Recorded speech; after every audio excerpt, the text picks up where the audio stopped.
আগামী পর্বে নাটকের গল্প একদম নতুন মোড় নিতে যাচ্ছে।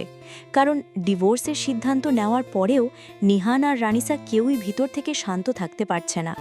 একদিকে নিহানের বিয়ের প্রস্তুতি, অন্যদিকে রাইসার নীরব কান্না, সব মিলিয়ে পরিস্থিতি আরও জটিল হয়ে উঠবে। আগামী পর্বের শুরুতেই দেখা যেতে পারে ডিভোর্সের কাগজ হাতে পেয়েও রাইসা সাইন করতে পারবে না। কারণ যতই মুখে বলুক সম্পর্ক রাখতে চায় না, মন থেকে সে এখনও নিহানকে নিজের স্বামী হিসেবেই মানে। আর এই বিষয়টাই ধীরে ধীরে নিহানের মনেও প্রভাব ফেলতে শুরু করবে। এদিকে নিহানের মা রাবেয়া ভয়ঙ্কর এক দোটানার মধ্যে পড়ে যাবে। কারণ সে বুঝতে পারছে তার স্বামীর লোভ আর অহংকারের জন্যই আজ সুরাইয়া আর রাইসার জীবন ধ্বংস হয়ে গেছে।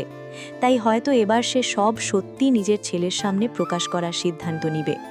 আর সবচেয়ে বড় টুইস্ট হতে পারে নিহানের বাবাকে ঘিরে।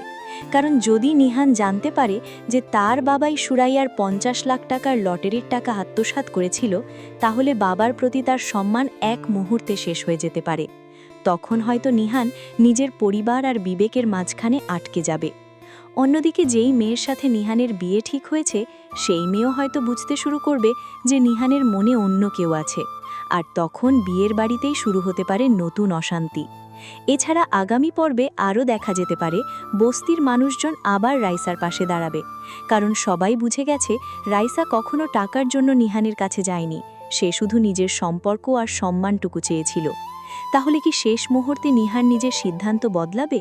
রাইসার সাথে তার ডিভোর্স কি সত্যিই হবে, নাকি বিয়ের আগের রাতেই ফাঁস হয়ে যাবে সব লুকানো সত্য?